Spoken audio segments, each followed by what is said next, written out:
अस्सलाम वालेकुम जी। मैं हूं डॉक्टर जुल्फ़िकार अहमद और पेश खिदमत हैं एक नए वेटनरी केस के साथ। आज जो हम टॉपिक डिस्कस कर रहे हैं ये वेटनरी साइड पे बहुत इंपॉर्टेंट केस है और आजकल इसके केसेस भी बहुत ज़्यादा रिपोर्ट हो रहे हैं। और ये जो बीमारी हम डिस्कस करना चाह रहे हैं इसके अंदर जो है ना वो जानवर को ज़्यादा टाइम नहीं मिलता और बाज़ औक़ात हमें मुश्किल फ़ैसले करने पड़ जाते हैं। तो इस बीमारी के बारे में जो है ना वो डिस्कस करना ज़रूरी है। तो डिस्कस करने से पहले मैं चाहूँगा कि आप एक वीडियो देख लें। ये वीडियो हमें इंडिया पंजाब से मान सिंह साहब हैं, उन्होंने भेजी है। तो ये आप वीडियो देख लें, तो वीडियो के बाद हम डिस्कस करते हैं कि ये कौन सी बीमारी है।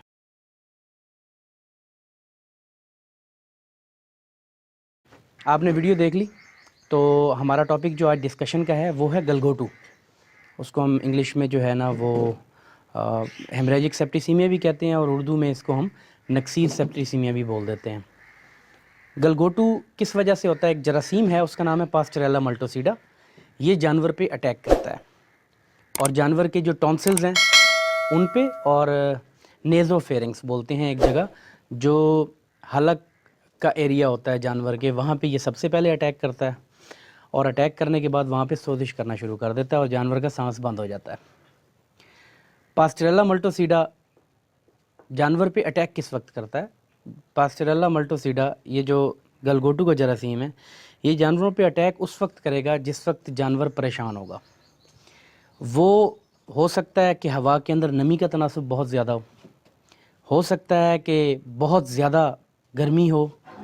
तो ये ऐसे फैक्टर्स हैं जिनकी, या जानवर को कोई पुरानी कोई बीमारी हो, मिसाल के तौर पे जानवर को अभी जानवर को जो है ना वो कोई और बीमारी जिस तरह के मुँह खुर की बीमारी आ जाती है, या इसके अलावा कोई ब्लड पैरासाइट्स की बीमारी आ जाती है, मिसाल के तौर पे जिस तरह बेबीजियोसिस होता है, रत मूत्रा होता है। तो ये बीमारियां ऐसी हैं कि जिनके अंदर जानवर का जो मुदाफ़ियाती निज़ाम है वो पहले से ही कमज़ोर हो चुका होता है। तो जो बाहर से जरासीम है उनका जानवर पे अटैक करना बहुत आसान हो जाता है। तो इसकी जो वजूहात हैं वो यही है कि जरासीम जो कि पास्टरेला मल्टोसीडा है वो जानवर पे अटैक करता है। वो ज़्यादा गर्मी के मौसम की वजह से, जब अगर जानवर परेशान हो या हवा में नमी का तनासुब बहुत ज़्यादा हो तो उस वजह से भी जानवर जो है ना वो परेशान हो। मतलब एक्सट्रीम वेदर कंडीशंस जो हैं उसके अंदर ये जानवरों पे अटैक जो है ना वो हमलावर ज़्यादा होता है। अब इसके अंदर जो है वो जानवर के अलामात क्या क्या आती हैं? मुख्तलिफ़ जानवरों में मुख्तलिफ़ जो है ना वो अलामात आती हैं और इसमें सबसे पहले जानवर जो है ना वो बहुत ज़्यादा बुखार निकाल जाएगा। मतलब 106 पे 107 पे जो है ना वो जानवर बुखार निकाल जाएगा। दूसरी जो मेन वजह है, दूसरी जो मेन इसकी अलामत है, उसमें जानवर जो है ना वो अपने नाक से और अपने मुंह से जो है वो मवाद निकालने की कोशिश करेगा, ज़बान बाहर निकाल लेगा और सांस लेने की कोशिश करेगा, क्योंकि उसके गले पे सोजिश हो जाती है और उसकी वजह से उसकी जो विंड पाइप है जिसको हम ट्रैकिया बोलते हैं, सांस की नाली, उसके ऊपर प्रेशर आता है और जानवर जो है ना वो सही तरीके से सांस नहीं ले पाता। तीसरी जो इसकी मेन अलामत है वो ये है कि जानवर के गले के ऊपर सोजिश होना शुरू हो जाती है। पहले हलक के नीचे सोजिश होना स्टार्ट होगी और उसके बाद गर्दन के नीचे भी सोजिश होना स्टार्ट हो जाएगी और जैसे जैसे सोजिश जो है ना वो बढ़ती जाएगी जानवर का सांस लेने का अमल दुश्वार हो जाएगा। जानवर मुंह खोल के सांस लेगा और बाज़ औक़ात तो ये कंडीशन होती है कि जानवर खराटेदार आवाज़ लेगा। इस तरह महसूस होता है कि जिस तरह जानवर जो है ना वो खराटे ले रहा है।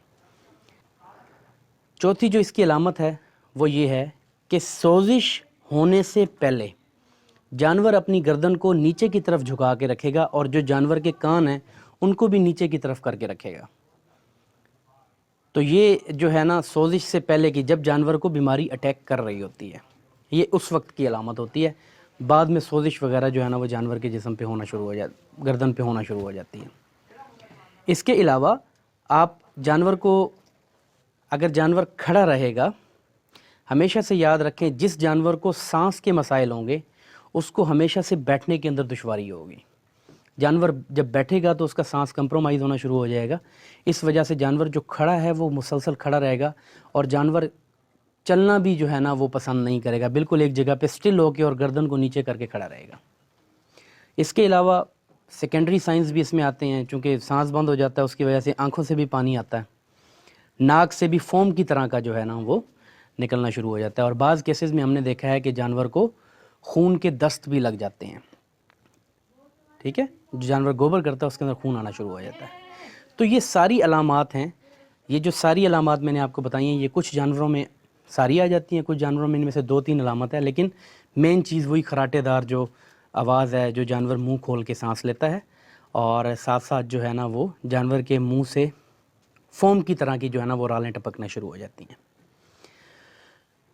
اس کو جانوروں کو بچایا کیسے ہم جانوروں کو گلگوٹو سے بچا کیسے سکتے ہیں, تو اس میں ویکسینیشنز جو ہیں نا وہ سب سے زیادہ ضروری ہیں.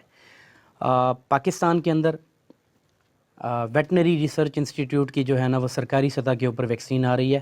آپ اپنے جانوروں کو وہ ویکسین ضرور کروائیں.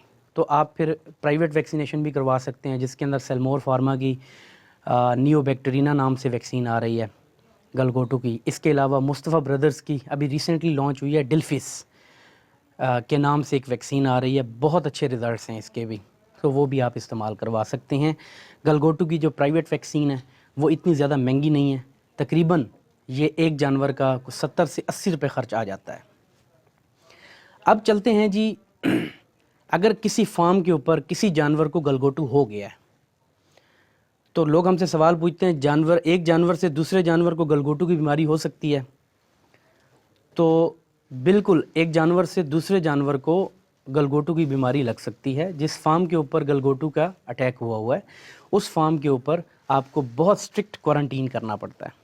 ایک تو جس جانور کو گلگوٹو ہو گیا ہے اس کو آپ باقی جانوروں سے علیحدہ کر دیں. یہ بیماری جو ہے نا اس کو ہم کہہ سکتے ہیں کہ یہ اچھوت کی بیماری ہے, کیونکہ جانور کے جو منہ سے اور ناک سے جو فوم نکل رہا ہے وہ اگر پٹھوں کے اندر, چارہ کے اندر مکس ہو جاتا ہے اور اس کو کوئی اور جانور کھا لیتا ہے تو اس کو بھی اٹیک ہونے کے چانسز ہوتے ہیں. تو جس جانور کو گلگوٹو ہو گیا اس جانور کو باقی جانوروں سے علیحدہ کر دیں. اب چلتے ہیں اس کے ٹریٹمنٹ کی طرف. اگر کسی جانور کو یہ ہو گیا, میرے جو ساتھ کافی سارے لوگ اٹیچ ہیں ان کو میں جو ہے نا ریکمینڈ کرواتا ہوں کہ اگر کسی جانور کا ٹمپریچر گرمی کے موسم میں 106-107 پہ چلا گیا ہے اور اس نے گردن بھی نیچے کی ہوئی ہے, تو میں ان کو یہی کہتا ہوں کہ آپ ہر کیس کے اندر گلگوٹو کا ٹریٹمنٹ ہی کریں, اس کی علامات آ رہی ہیں یا نہیں آ رہی. اس کے علاوہ کوئی اور چیز ہوگی تو وہ بھی, کوئی اور بیماری ہوگی تو وہ بھی ان اینٹی بائیوٹکس سے, اس طریقے علاج سے بہتر ہو جائے گا. علاج پہ جانے سے پہلے میں آپ لوگوں سے ریکویسٹ کروں گا میرے چینل کو ضرور سبسکرائب کریں, میرے ویڈیوز کو لائک کریں, شیئر کریں اور کامنٹ کریں. آپ لوگ بڑا پیار دے رہے ہیں, آپ کی بڑی مہربانی ہے. ٹریٹمنٹ پہ جانے سے پہلے میں آپ کو اس کے 2-3 سٹیپس بتاؤں گا جس میں آپ لوگوں نے ٹریٹمنٹ کرنا ہوتا ہے. دیکھیں, جس جانور کے گلے پہ سوزش ہو گئی ہے اور اس کو سانس کے مسائل ہو گئے ہیں, زیادہ چانسز دوائیوں سے اس کے بہتر ہونے کے نہیں ہوتے. تو اس میں ہم ایک ایمرجنسی سرجری کرتے ہیں, اس کو ہم بولتے ہیں ٹریکیوٹومی.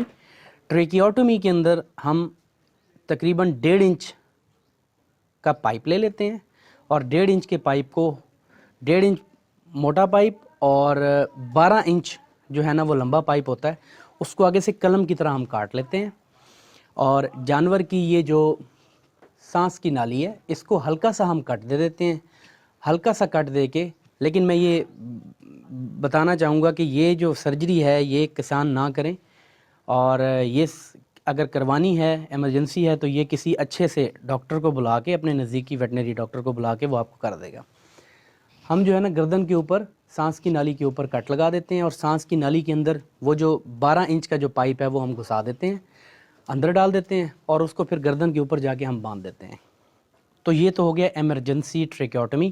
پھر ہم اس کو 4-5 دنوں کے بعد واپس نکال لیتے ہیں, کیونکہ سوزش جو ہے نا وہ ختم ہو جاتی ہے اور ٹریکیا کلیئر ہو جاتا ہے. تو ہم پھر اس سے جانور کو جو ہے نا وہ نکال لیتے ہیں اور اینٹی بائیوٹک جانور پہ چلتے رہتا ہے. اب ہم سرجری کے بعد آتے ہیں اس کی ٹریٹمنٹ کی طرف. کسی جانور کو اگر یہ مسائل ہو گئے ہیں تو ہم اس کا ٹریٹمنٹ کی رجیم ہم کیا رکھتے ہیں. سب سے پہلے ہم نے اینٹی بائیوٹک کا استعمال کرنا ہوتا ہے. اور اینٹی بائیوٹک ہم کون سا استعمال کریں گے؟ بہت ساری اینٹی بائیوٹکس استعمال ہوتی ہیں, لیکن میں آپ کو بتاؤں گا جو میں استعمال کرتا ہوں اور جن کے ریزلٹس مجھے بہت اچھے ملے ہیں. اس میں جو اینٹی بائیوٹکس ہم استعمال کرتے ہیں نا ان کا سالٹ ہوتا ہے فلورفینیکال یا کلورم فینیکال یا سیفٹیوفر سوڈیم. ٹھیک ہے, یہ 3 قسم کی اینٹی بائیوٹکس میں استعمال کرواتا ہوں. और इस तरह आप समझ लें कि मैं 2 ग्रुप्स के एंटीबायोटिक्स इस्तेमाल करवाता हूँ, ठीक है जी।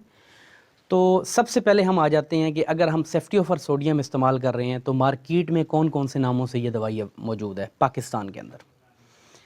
तो सबसे पहले एक्सिनल नाम से एक दवाई आती है, एक्सिनल RTU। ये इंजेक्शन ले सकते हैं और इसको वज़न के मुताबिक जहाँ से आप लेंगे वो आपको बता देगा कि अगर ये वज़न है तो उसके मुताबिक आपने जानवर को वो इस्तेमाल करवाना है। यहाँ पे हमारे प्रैक्टिशनर हज़रात गलती करते हैं कि सेफ्टियोफर सोडियम को 12 घंटे के बाद रिपीट करवा देते हैं। HS हमेशा इमरजेंसी उसका ट्रीटमेंट करना होता है, हमने हर 4 घंटे के बाद हमने ये जो सेफ्टियोफर सोडियम का इंजेक्शन है वो लाजमी दोबारा से रिपीट करवाना है। इसमें जो एक्सिनल है उसके अलावा हमारे पास एक्सिनल है गाजी ब्रदर्स का, और इसके बाद हमारे पास क्लिनिक्सन नाम से एक प्रोडक्ट आता है वो मुस्तफ़ा ब्रदर्स का है, आप वो भी इस्तेमाल कर सकते हैं। और इसके अलावा UM एंटरप्राइजेज़ का एक इंजेक्शन आ रहा है सीफेंट के नाम से RTU, वो भी आप इस्तेमाल करवा सकते हैं। इसके अलावा मल्टीपल प्रोडक्ट्स हैं, नावान फार्मा का हमारे पास सीफर के नाम से इंजेक्शन आ रहा है वो इस्तेमाल कर सकते हैं। SJ&G कंपनी का एक्सीफर आ रहा है वो भी आप इस्तेमाल कर सकते हैं। इसके अलावा सेफ्टी हाइड नाम से इंजेक्शन आ रहा है वो भी आप इस्तेमाल कर सकते हैं। तो ये मल्टीपल प्रोडक्ट्स हैं, ये आपके इलाके में इनमें से जो भी मिल जाए आप इस्तेमाल करवा सकते हैं। दूसरी बात, या तो आप सेफ्टियोफर सोडियम इस्तेमाल करवाएंगे या मैंने आपको बोला आप फ्लोरफेनिकॉल इस्तेमाल कर सकते हैं या क्लोरमफेनिकॉल इस्तेमाल कर सकते हैं। लेकिन डिसाइड आपने करना है आप सेफ्टियोफर लगवाना चाहते हैं या आप फ्लोरफेनिकॉल लगवाना चाहते हैं, ठीक है। इन दोनों में से एक एंटीबायोटिक इस्तेमाल करना है, दोनों इकट्ठा भी कर सकते हैं लेकिन ना किया करें। फ्लोरफेनिकॉल की प्रोडक्ट्स कौन कौन सी मार्केट के अंदर अवेलेबल हैं वो मैं आपको बता देता हूँ। न्यू फ्लोर ICI का इंजेक्शन है, इसके बहुत ही ज़बरदस्त रिज़ल्ट हैं। न्यू फ्लोर के नाम से आएगा, ICI का प्रोडक्ट है। इसके अलावा लीड्स फार्मा का फ्लोरोफेन है वो आप इस्तेमाल कर सकती हैं। नावान फार्मा का न्यू फ्लोर है वो भी आप इस्तेमाल कर सकते हैं। सेलमोर फार्मा का नेफ्लॉक्स है वो भी आप इस्तेमाल कर सकते हैं। तो आपके इलाके में इन फार्मूलाज के मुताबिक जिस ब्रांड की भी प्रोडक्ट मिल जाए आप वो इस्तेमाल करवा सकते हैं। एंटीबायोटिक तो हमने कवर कर लिया कि हम एंटीबायोटिक जानवर को ये लगाएंगे। उसके अलावा आप मेडिकल स्टोर पे जाके एक आपको इंजेक्शन मिलेगा अमाइनोफाइलिन। अमाइनोफाइलिन जो है वो ब्रोंकोडायलेटर है, लंग्स के अंदर जो छोटी नालियाँ होती हैं उनको खोल देता है, जिसकी वजह से जानवर को सांस लेने में थोड़ा सा ज़्यादा बेहतरी महसूस होती है। अमाइनोफाइलिन के इंजेक्शन जो है ना वो लेके आप गोश्त में लगा सकते हैं। वो आपको 5 ml का एम्प्यूल मिलेगा, आप 2 एम्प्यूल जो है ना वो लेके लगा दें, लेकिन ये दिन में एक बार लगाना है आपने।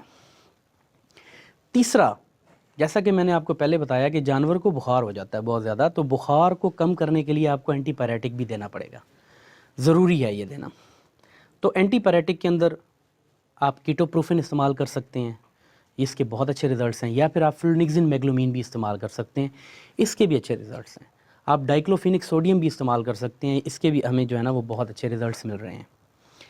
तो कीटोप्रोफेन अगर आप लेंगे तो उसमें जो है ना वो कीटोवेट्स आ रहा है वेट्स फार्मा का, अच्छे रिज़ल्ट्स हैं। और कीटोजेक्ट आ रहा है सेलमोर फार्मा का, वो आप इस्तेमाल कर सकते हैं। लीड्स फार्मा का प्रोफिनोल आ रहा है, ये आप इस्तेमाल कर सकते हैं।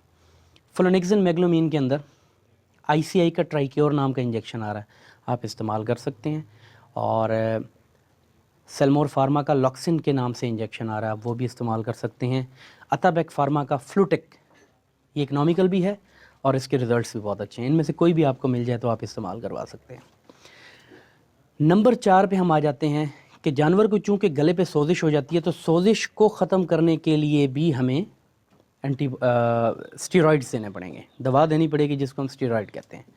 उसमें जो है ना कोशिश करें कि ऐसी दवा लें जिसमें डेक्सामेथासोन और प्रेडनिसोलोन दोनों इकट्ठे मौजूद हों। उसमें हमारे पास पेनाकार्ट आ जाता है, आप पेनाकार्ट इस्तेमाल कर लें। और आप पेनाकार्ट सेलमोर फार्मा का, आप माईलैब का ड्यूराकॉट के नाम से इंजेक्शन आ रहा है, वो भी आप इस्तेमाल करवा सकते हैं। और आपके पास सेलोन M आ रहा है, वो भी आप इस्तेमाल कर सकते हैं, सेलमोर एजेंसीज़ का है। तो आपके इलाके में स्टीरॉयड आपको जो अवेलेबल हो, लेकिन स्टीरॉयड आपने सिंपल इस्तेमाल नहीं करना जिसमें दोनों चीज़ें मौजूद हों, डेक्सामेथासोन भी हो, प्रेडनिसोलोन भी हो, ये आप इस्तेमाल करें, इंशाल्लाह बहुत ज़्यादा फ़ायदा होगा आपको। एंटीबायोटिक के अलावा जो चीज़ें मैंने आपको बताई हैं वो आपने दिन में एक बार लगानी है। اور اینٹی بایوٹک جو میں نے آپ کو سیفٹی سوڈیم بتایا اور فلورفینیکال بتایا، یہ آپ نے ہر 4 گھنٹے کے بعد لگانا ہے، ہر 4 گھنٹے کے بعد ریپیٹ کرنا ہے، ٹھیک ہے؟ تو اس سے جو ہے نا وہ گلگوٹو سے جانور کو بچایا جا سکتا ہے۔ تو ابھی تک کے لیے اتنا ہی، نیکسٹ ویڈیو کے لیے اجازت دیجیے، اللہ حافظ۔